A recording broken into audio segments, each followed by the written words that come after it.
We'll now be talking about different theories of social change. Changes which had started coming in from the Renaissance of the 12th to 13th centuries, went through the development of trade and commerce in 15th and 16th and early 17th centuries, and given a totally new direction, a totally unthinkable impetus at the beginning of what he called the Industrial Revolution in the middle of 18th century. And all these changes awakened the spirit of inquiry in the minds of European sociologists of the 19th century. They all thought change to be inevitable. So they were not much into theorizing about change as such. They're not trying to understand why and how changes are taking place, but rather they bent on giving us a philosophical interpretation of the historical development of changing society. Each had his own philosophical interpretation. They're more into some kind of a narrative rather than into some kind of a theory. But still hidden within such narratives lay important theoretical insights which are relevant even today. And that's why, as we are now have completed the first decade of the 21st century, we still find such theorists of social change relevant for a discussion of or about social change as such. Tom Baltimore, one of the most perceptive sociologists of the present times, had remarked about these theorists of social change of 19th century Europe that they all recognized the particular significance of the changes which occurred in Europe from 17th century and which subsequently influenced the social life of mankind throughout the world, the development of modern science and industry. So to Baltimore, the importance lay not in the fact they are narrating the course of social change in Europe, but also in the fact they are trying to show how the impact or the consequences of such changes happening primarily in Europe did spread throughout the world and sooner or later brought about fundamental transformations also in the extra-European world. And that was their most important contribution.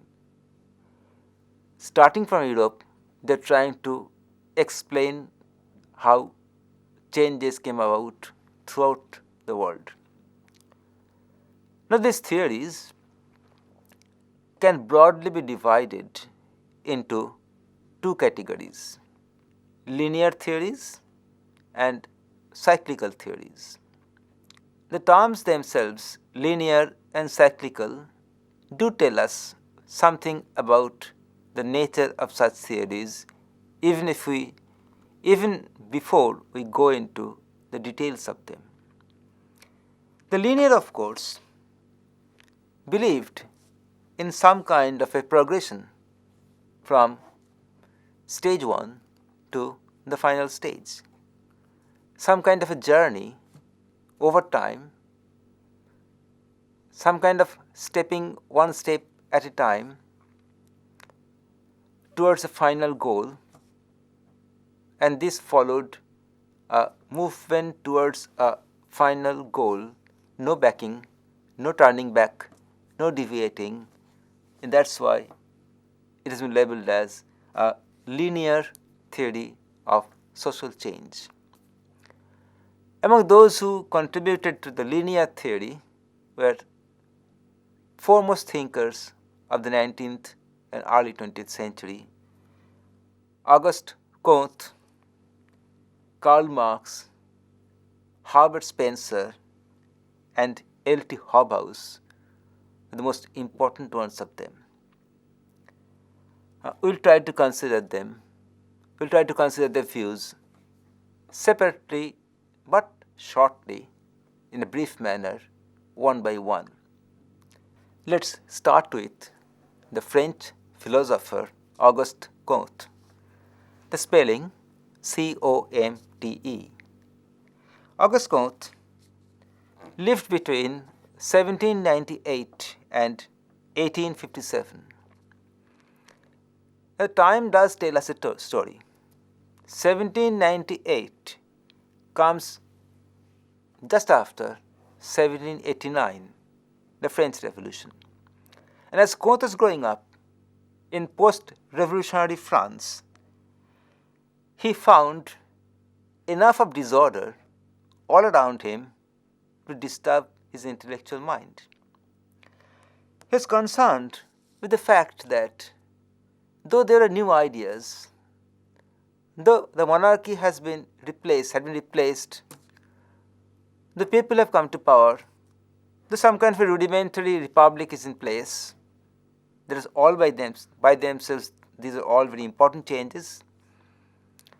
Freedom has come, the slogans liberty, equality and fraternity have become the buzzword.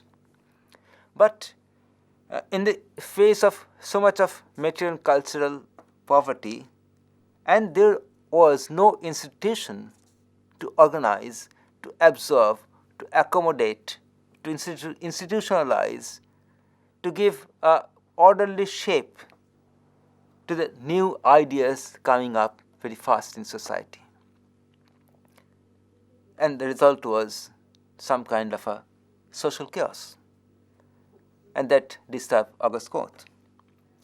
Now Comte believed that following the developments of the pre-revolutionary France, revolution itself and the post-revolutionary France, Comte came to believe that social change is always the outcome of intellectual development. Man's capacity to understand the world, man's capacity to explain the world, man's capacity to reason have been changing. And to put it shortly, Comte believed in 3 stages of development in which man's intellectual world has been transformed from theological state to the metaphysical state and finally to the positive stage. The terms theological sort of explains itself. Theological stage was dominated by religious considerations guided by scriptures of whatever religion that may be. The metaphysical referred to a kind of attitude which tried to philosophize, which tried to idealize the reality around us, or tried to discover philosophy from fact, or even tried to give more importance to ideal over the reality. What should be was the key concept in the metaphysical stage of intellectual development and not what is. As in the first stage, the theological stage, the stress was on what did the scripture say. The stress was on the Lord's reason, the Lord's rule, the divine law, something like that. The positive means a state of mind trained by science. Positive means a stress on what is the reality. Positive means a moving down from the idealistic world of what should be into the ground level of what is. That's empiricism, finding reality in facts. Now, These developments from theological to metaphysical to positive was paralleled by a development of altruism in human mind. This development of morality in human mind. Some kind of development from savagery to civilization. People are becoming more and more reason guided, not faith directed, but reason guided. And the world became a rational world. Comte was witnessing the birth of that rational world in the post-revolutionary France and post-industrial revolution Europe. But Comte was perhaps too optimistic about the rationality of human beings, about the important place assigned to reason in running of the entire society, because often unreason rather than reason, passion rather than cool and collected empirical ideas rule the time. So it's not always that. It's not always that in the stage of positive, in the final stage of positivism, everything will be reason guided, as Comte so hopefully believed. So there will be an important role, and there is actually an important role played by emotion, passion, and unreason, which sometimes surpass the role played by reason, which might contradict Comte to some extent. But Comte was otherwise near the truth when he tried to delineate the course of development of human history from theological, metaphysical to the positive stage of development. From Comte, we travel to Herbert Spencer. Herbert Spencer was a British thinker, and his lifespan was from 1820 to 1903. Spencer believed in evolution. And around the time, Spencer was just following the footsteps of another important intellectual personality of the time, Charles Darwin, the father of the evolutionary theory. And Spencer was every bit of an empiricist. We'll get the idea if we just listen to what he was trying to tell us. I quote Spencer. The thing it really concerns us to know is the natural history of society. We want all the facts which help us to understand how a nation has grown and organized itself. So his stress was only and solely on facts, and that's empiricism. His stress was not on belief or faith. And he spelled out the various aspects of fact which one has to collect if one wanted to know about social change, if wanted to explain the course of social change European societies were witnessing or going through at that point of time. Facts related to local as well as central government, facts related to church organizations, facts related to the system of classes, the family system, the economic system, the means of communication, the nature of art and culture, facts throughout the society, facts revealing everything about the society of the time, and such facts should be arranged in logical manner, to show that society was evolving just as animal organisms, according to Charles Darwin, evolved from the most simple, most primitive single cell amoeba to the highly complex multiple cell human beings. So according to Spencer, society too developed in that manner, from the most simple, most primitive to the most complex state in which Europe found itself in Spencer's time. Thus, in Spencer we find that it was a social change was a journey from undifferentiated homogeneity to differentiated heterogeneity. The single cell amoeba in organic world represented that undifferentiated homogeneity. And the varieties of animals which we find now represent the differentiated heterogeneity.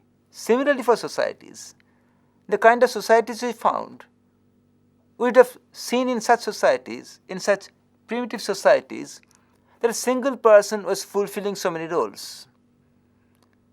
The leader of the group was at the same time the most powerful man physically, the best soldier, the lawgiver, the judge, everything combined into one, and almost, and in all times maybe, the owner of the largest amount of property. So that was some kind of homogeneity, undifferentiated, no differentiation was there. And as we move through the different stages of social development, more and more differentiation took place. More and more, which much later on, one of the political scientists of a time, Gabriel Ellman, has labeled as more and more specialization took place, and society became more and more complex, and that was social change which Herbert Spencer was trying to understand, following the footsteps or following almost a parallel line the ideas put forward by Charles Darwin, who came about the same time as Herbert Spencer was. So we find Spencer to be the first and foremost of which you call the evolutionary theorist of social change. Comte too talked about some kind of evolutionary change, but Spencer was throughout his writings an all-out evolutionist, believed in evolution. From Herbert Spencer, we move over to another British thinker, almost at the same time, L.T. Hobhouse. Hobhouse's time or span of life was between 1864 to 1929. In that sense, he came a bit later. Hobhouse was also an evolutionist as Spencer was. Hobhouse was also an empiricist as Spencer was. And Hobhouse was also a great admirer, a great follower of the evolutionary principles laid down by Charles Darwin. Hobhouse believed that facts are central to our life, and we must build all our theoretical frameworks, all our explanatory frameworks solely and only on the basis of facts. And facts about social life should constitute any theory about social change. Hobhouse, like Spencer, also believed that society had over a long period of time moved from the most simple to the most complex, at least the kind of complexity which he found in his time. Now, Hobhouse was not just an empiricist like or evolutionist like Herbert Spencer, but somehow he had in his intellectual horizon both Auguste Comte and Herbert Spencer, and tried to build up his own theory on some kind of a mixture of Comte's ideas as well as those of Herbert Spencer. From Spencer, Hobhouse got the inspiration for a belief on evolution from the most simple to the most differentiated, the most complex. And from Comte, he borrowed the idea of moral development as man and society progressed from most simple to most complex.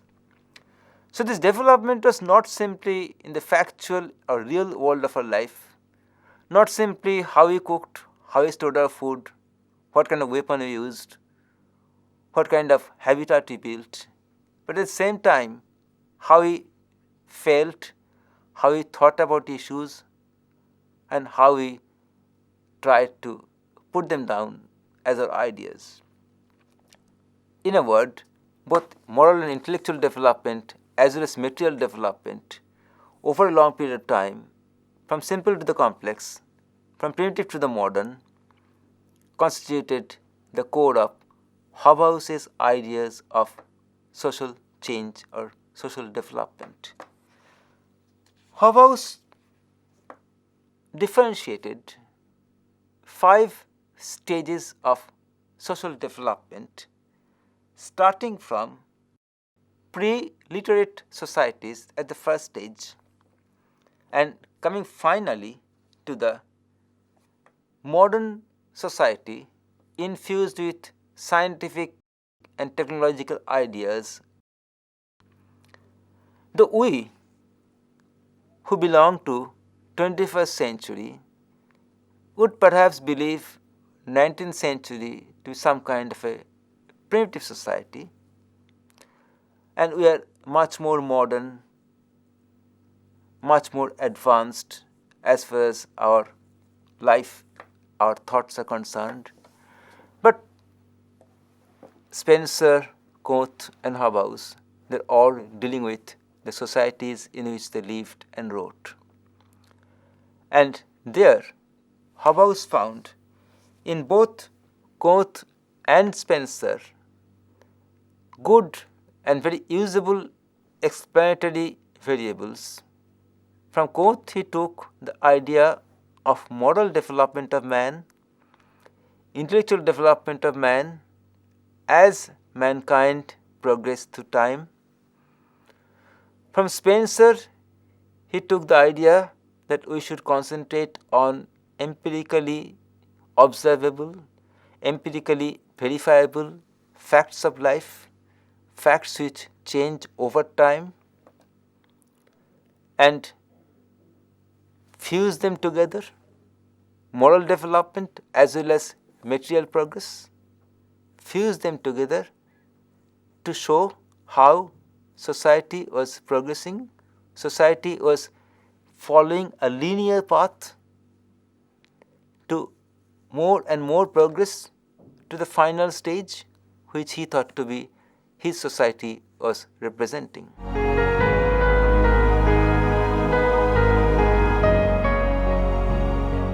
So we find 3 important social thinkers, sociologists of the 19th century, starting with Auguste Comte, who has been called the founding father of sociology, then Herbert Spencer, who believed in social evolution, and then L.T. Hobhouse, who tried to combine Comte and Spencer together in his own intellectual framework.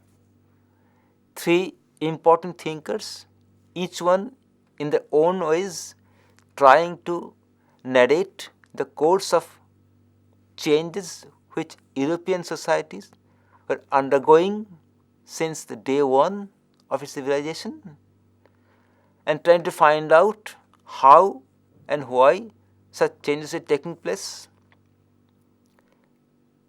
It's right that they were concerned with societies they lived in. It is right that their theories had a temporal limitation, also a spatial limitation. But we cannot question the relevance of ideas of Comte, Spencer and Hobhouse, even when we try to understand our societies, even when we try to understand the progress we have made from the days of Comte, Spencer, Hobhouse and down to our present days.